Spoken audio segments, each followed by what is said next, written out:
climate change refers to a long-term shift in temperatures and weather patterns, mainly rainfall. It's a long-term shift. So this long-term shift, we have been talking about climate change for more than, I think, almost a decade now. So this is a long-term shift. It's not just a daily shift where in the morning you have rains and then, so this is climate change. And climate change is exacerbated by human activities. We know there is a shift in these temperatures, could be natural, but it's actually exacerbated by human activities. And mostly we have like the deforestation. People are cutting trees, either for settlement, for timber production.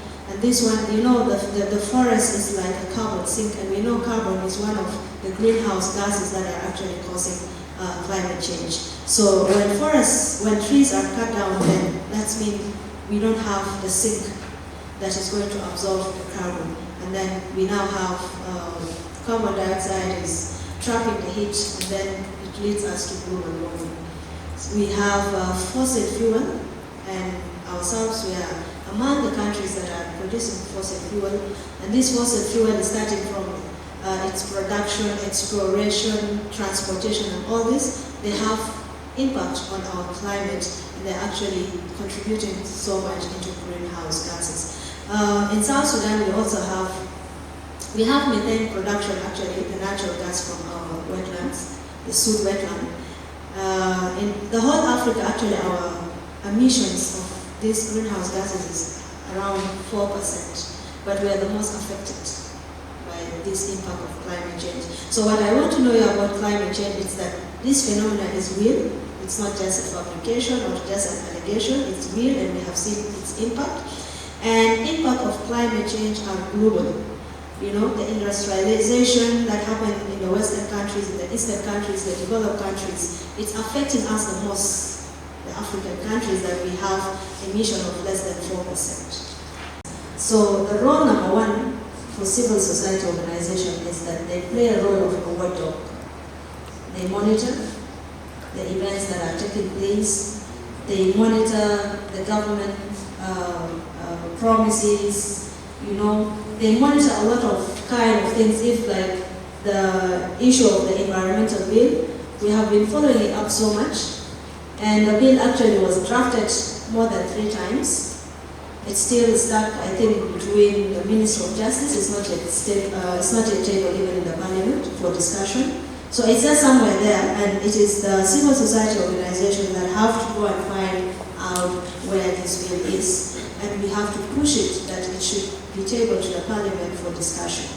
So the first one is we are watchdog. We watch and we follow everything that is taking place. The role number 2 is on advocacy.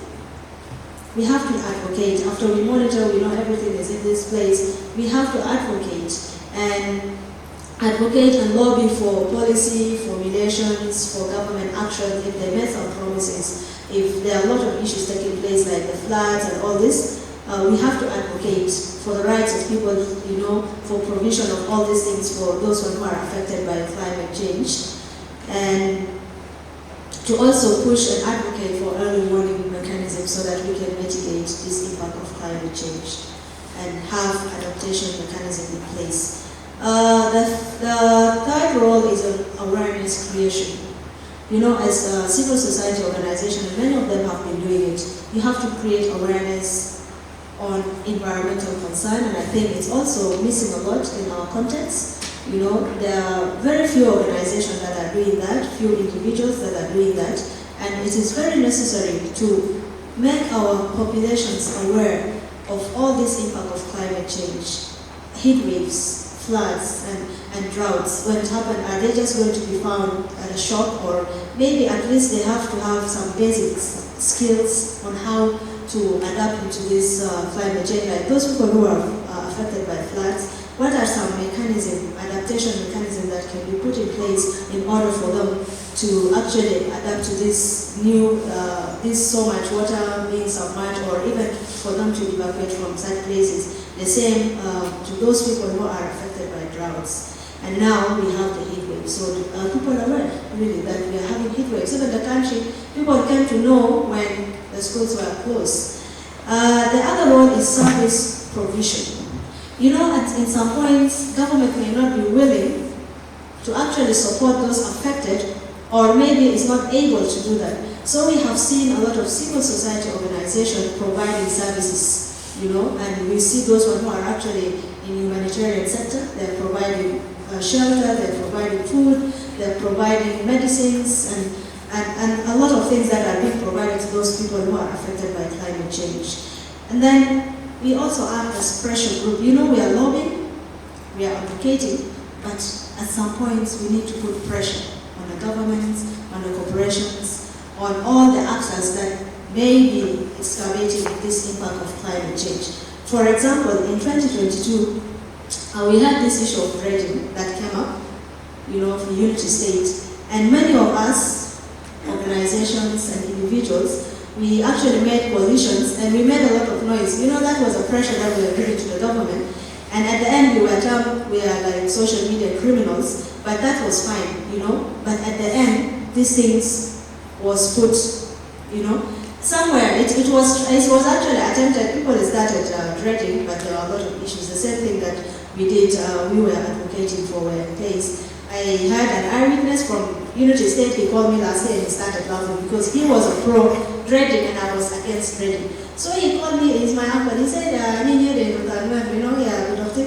know, you guys were wrong and we were also wrong. I don't know what happened. He said, you said if we do dredging, we are going to lose species and blah, blah, blah, and all this. And we said if we don't do dredging, the water is not going to go. He said now all of us are wrong. We actually attempted the dredging, but now the problem is that they didn't have where to dispose these dredged materials from the river. So what happened is that whatever was dredged, it was returned back to the river. And then he said, now you are wrong because there is no fish that is there. So I told him, you know, environmental impact are not just short terms. Some of them are long term.